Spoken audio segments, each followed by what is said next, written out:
Yes बेटा 10th class देखिए question number 5 और उसमें कुछ बातें हमसे छोटी छोटी पूछी गई हैं जो बहुत आसान है। देखिए जरा, कहता है आंसर द फॉलोइंग स्टेटमेंट्स। पहली स्टेटमेंट क्या पूछता है, देखिए right the probability of the sure event. हमें श्योर इवेंट्स की प्रोबेबिलिटी पूछ रहा है। उसने अगर देखो एग्जांपल लेती हूँ, देखो एक बैग है, एक थैला है, उसमें सारी बॉल रेड है और कहता है कि रेड बॉल की प्रोबेबिलिटी निकालो। तो हर बार निकालेंगे रेड आएगी, आसान सी बात है क्योंकि कुछ और बॉल है ही नहीं तो रेड ही आएगी ना, श्योरली रेड आ रही है। तो देखिए फेवरेबल इवेंट 5 होगी, टोटल इवेंट 5 होगी, तो टोटल प्रोबेबिलिटी आ गई हमारी 1। तो श्योर इवेंट्स की प्रोबेबिलिटी क्या होती है 1। ओके बेटा, अब देखिए कहता है सेकंड स्टेटमेंट में right the probability of the event which is impossible. जो पॉसिबल ही नहीं है वही एग्जांपल ले लेते हैं। एक थैला है, एक बैग है, उसमें सारी रेड बॉल है और हम probability of the black ball की निकालते हैं। अब जब ब्लैक है ही नहीं तो आएगी कहां से। फेवरेबल इवेंट हो गई 0, टोटल इवेंट हो गई 5 और probability I 0।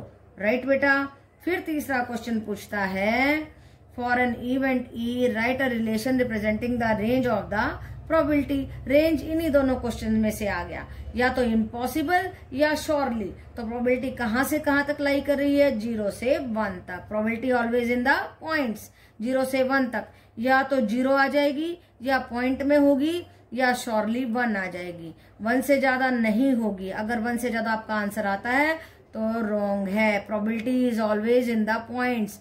Probability is whether 0 और 1 और इन द पॉइंट्स। ओके बेटा, तो याद रखें श्योर इवेंट की और कोई भी चीज नहीं है, वही चीज है वहां पर जो हमसे पूछी गई है। श्योर श्योर आंसर आएगा। There is no probability, that is the real situation. और जहां पर वो सिचुएशन में कुछ है ही नहीं, वो जैसे रेड रेड बॉल थी सारी, ब्लैक तो है ही नहीं, तो 0। इम्पॉसिबल बात है ना, ब्लैक तो आ ही नहीं सकती जब सारी रेड है। तो देखिए प्रोबेबिलिटी कहां से कहां तक लाई करती है 0 से लेके 1 तक। ये बात हमेशा याद रखें और आपसे पूछी जा सकती है। ओके बेटा, यस 10th क्लास देखिए question number 6 very easy not so difficult. 2 dice are rolled once. 2 dice उछाली गई एक बार। Find the probability of getting such numbers on the 2 dice. एक डाइस में कितने नंबर होते हैं, 6 होते हैं ना, 1 2 3 4 5 6 और 2 बार उछाली गई है। Whose product is 12। कहता है उछालने के बाद ऐसी प्रोबेबिलिटी निकालो कि दोनों उछालने से एक बार एक में 6 आया, एक में 2 आया, तो उनका प्रोडक्ट 12 आना चाहिए। तो ये तो आप इस चार्ट के बगैर भी बना सकते हो, लेकिन ये चार्ट को जानना बहुत जरूरी है। देखिए कैसे करेंगे, 1 2 3 4 5 6, 1 2 3 4 5 6 एंड 1 1 1 2 1 3 1 4 1 5 1 6। इसी तरीके से 2 1 2 6 तक करेंगे, 3 1 3 6 तक, 4 1 4 6 तक, 5 1 5 6 तक। तो डाइस उछालने पे कोई भी नंबर आ सकता है ना, तो 6 1 6 6 तक। टोटल इवेंट कितनी हुई 6 × 6 36। ये समझ में आएगा आपको कि टोटल इवेंट कैसे आई। 36 आई, 6 × 6 36। ओके बेटा, कैसे आई 6 × 6। 2 डाइस थी ना, दोनों उछाली हमने। अब देखिए, अब 2 नंबर ऐसे ढूंढने हैं जिनका प्रोडक्ट आ जाए 12। 6 2 2 6 4 3 3 4। ये तो हम ऐसे ही आइडिया लगा सकते हैं बिना इस टेबल के। और इस टेबल का कहाँ पे यूज होगा अभी बताऊंगी। तो देखो जरा कितनी फेवरेबल इवेंट आई 1 2 3 4। ये 4 हमारी एंड टोटल इवेंट आई 36 और प्रोबेबिलिटी क्या I favourable event by total event 4/36 and we are getting the answer 1/9। Okay बेटा, तो इस टेबल का कैसे यूज करना है वो मैं आपको अभी बताती हूँ। अगर वो कहे find the probability when the 2 dice are rolled once, find the probability that we are getting the sum 5। तो देखो जरा ऐसे डायगोनल वाइज चलना है। 4 1 5 3 2 5 2 3 5 1 5 1 4 5। देखो डायगोनली चल रहे हैं हम। 1 2 3 4 4 इवेंट्स आ जाएंगे हमारी फेवरेबल। इसी तरीके से सम 6 कह सकता है, देखो ये ऐसे चलेगा डायगोनल। ओके बेटा, तो इसी क्वेश्चन में मैंने दूसरा क्वेश्चन भी करा दिया। अगर कहे सम 7 1 2 3 4 5 ऐसे डायगोनली चल रहा है। 1 2 3 4 5 6 इन सब का सम 7 बन रहा है।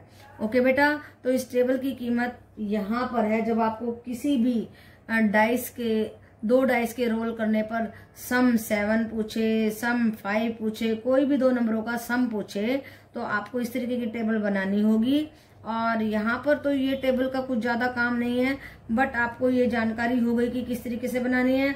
एंड टोटल इवेंट्स कितनी है, 6 × 6 36। ओके बेटा, यस 10th क्लास। देखिए question number 7, it is given that in a group of 3 students the probability of 2 students not having the same birthday. 3 student हैं जिनमें से 2 का बर्थडे उस दिन नहीं आता है, तो उसकी प्रोबेबिलिटी है 0.992। What is the probability that the 2 students have the same birthday.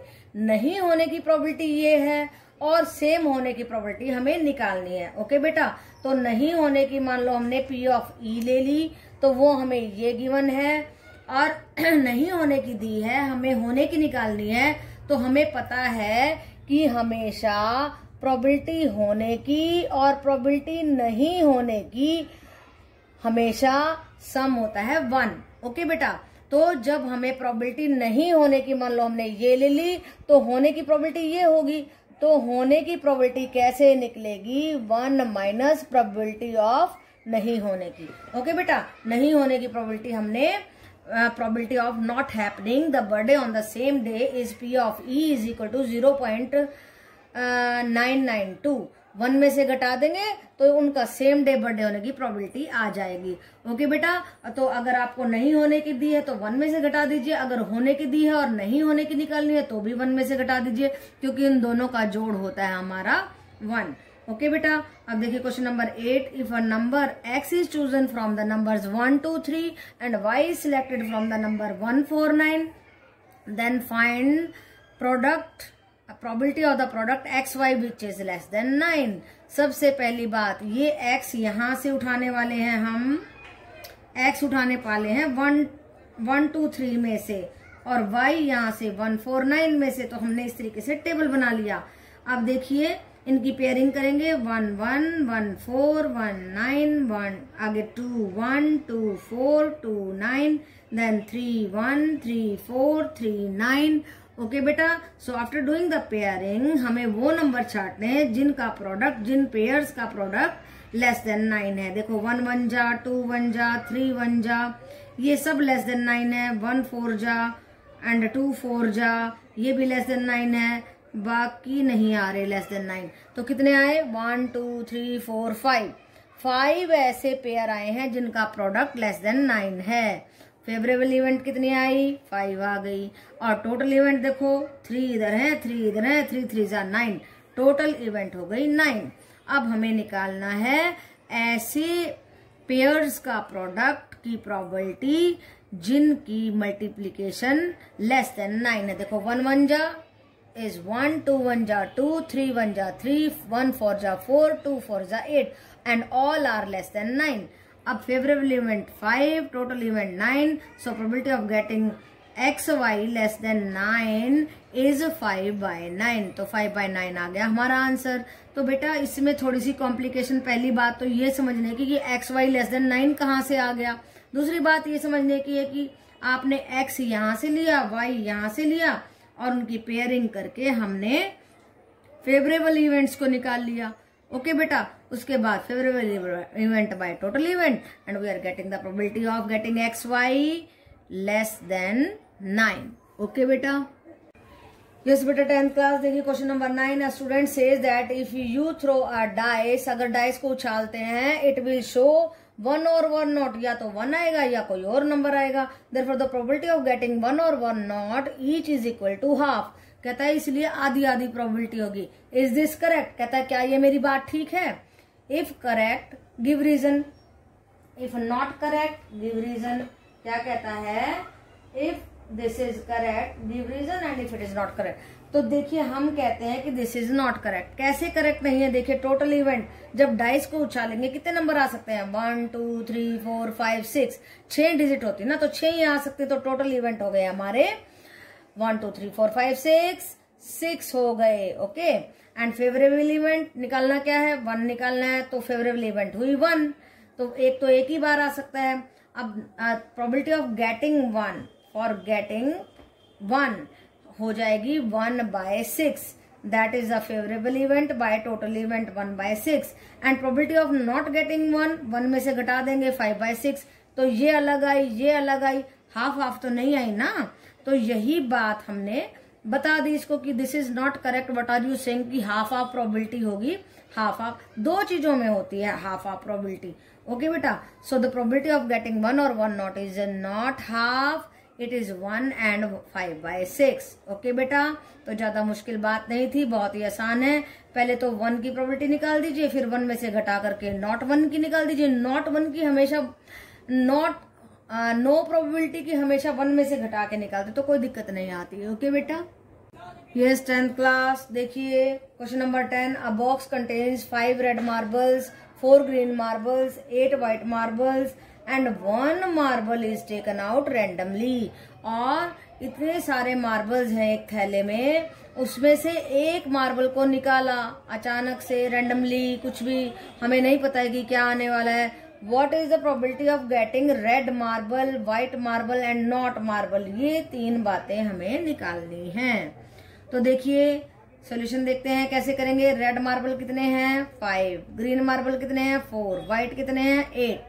ये हो गई हमारी favourable events for getting red. Red के लिए 5 हुई, टोटल सारों को जोड़ दिया तो आया 17। अब देखिए प्रोबेबिलिटी होती क्या है, favourable event by total event. आप रेड के लिए प्रोबेबिलिटी, ये फेवरेबल इवेंट बन गई 5 एंड टोटल था 17, 5/17 आ गया। एंड व्हाइट के लिए प्रोबेबिलिटी फेवरेबल इवेंट 8, 8/17 टोटल आ गया। एंड फॉर ग्रीन के लिए आया 4/17, लेकिन हमें निकालना है नॉट ग्रीन, तो नॉट ग्रीन के लिए 1 में से इसको सब्ट्रैक्ट कर देंगे। So we are getting 17 - 4/17 and that is 13/17। तो 3 आंसर आए, ये और ये आ गए हमारे आंसर। 5/17, 8/17 एंड 13/17 ये आए हमारे आंसर। ओके बेटा, तो कुछ भी मुश्किल नहीं है, बहुत ही आसान काम है। यस 10th क्लास देखिए क्वेश्चन नंबर 11। ऐसे क्वेश्चन आएंगे जिनकी स्टेटमेंट बहुत बड़ी बड़ी होगी और डराने वाली होगी, लेकिन वो कुछ भी नहीं होंगे, वो होंगे खोदा पहाड़ निकली चूहिया। देखिए जरा, 12 defective pens are actually mixed with 132 good ones. तो 12 डिफेक्टिव पेन थे, उनको मिक्स कर दिया गुड पेन के साथ में। It is not possible to just look at a pen and tell whether or not it is defective. अब हमने थैले में हाथ डालेंगे, पता नहीं डिफेक्टिव है या ठीक है, कौन सा पेन आने वाला है हाथ में। 1 pen is taken out at random, एक पेन निकाल लिया फिर हमने randomly. For this lot determine probability that the pen taken out is good 1। अब वो पेन अच्छा होगा, गुड होगा, उसकी प्रोबेबिलिटी हमें निकालनी है। तो देखो डिफेक्टिव और गुड दोनों को मिला करके हमने टोटल पेन निकाल लिए 144 और ये बन गई हमारी टोटल इवेंट। और फेवरेबल इवेंट कौन सी होगी, हमें प्रोबेबिलिटी निकालनी है गुड पेन्स की, तो फेवरेबल इवेंट होगी 132। So probability of getting the good pen is favourable event by total event and that is equal to 132/144। और ये है 132 एंड बाय 144, इसको कट कर दीजिए। 12 जा पे चला गया एंड 12 जा।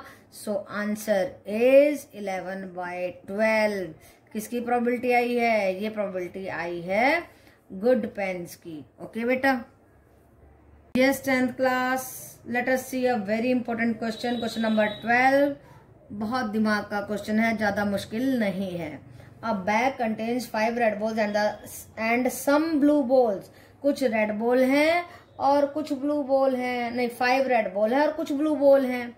If the probability of drawing a blue ball is double two that of the red ball, अगर ब्लू बॉल को निकालने की प्रोबेबिलिटी डबल है किसका, रेड बॉल को निकालने की प्रोबेबिलिटी का, तो कहता है determine the number of the blue balls. Blue balls का तो मालूम ही नहीं है कितनी है, तो रेड बॉल देखो हमें 5 दी हैं, ब्लू बॉल का मालूम नहीं है कितनी है तो हमने x ले ली। टोटल बॉल कितनी हो गई 5 + x। अब हो गया आसान, probability of the red ball निकालिए, देखिए 5/5 + x। Probability of blue ball निकालिए x/5 + x। अब बस लगाना है according to the statement. Okay, जैसे प्रॉब्लम सम में करते हैं, क्या कहता है कि if the probability of drawing a blue ball is double, blue ball की probability double of the probability of the red ball, यही बात लगानी है। Probability of the blue ball क्या है x/5 + x, probability of the red ball क्या है 5 + x और ये डबल है। ओके बेटा, तो 5 + x से 5 + x कैंसिल, बच गया हमारा x = 10। 5 × 2 10 और x क्या था, देखो x था नंबर ऑफ ब्लू बॉल, यही हमें निकालना था। So we have got the number of the blue ball and that is coming out to be 10। कितना आसान निकला। ओके बेटा, तो जब हम सिस्टमेटिकली चलते हैं तो कोई प्रॉब्लम ही नहीं आती है। आपने रेड बॉल 5 दी हुई है, देख लीजिए, और ब्लू बॉल को x लेना है आपने, और टोटल बॉल हो जाएंगी 5 + x। दोनों की प्रोबेबिलिटी निकाल दीजिए। जैसे स्टेटमेंट में बोलता है, कहता है कि probability of blue ball is double of the probability of the red ball, वैसे के वैसे लगा दीजिए। 5 + x से 5 + x कट कर दीजिए and we are getting x = 10। कुछ भी मुश्किल नहीं है। ओके बेटा।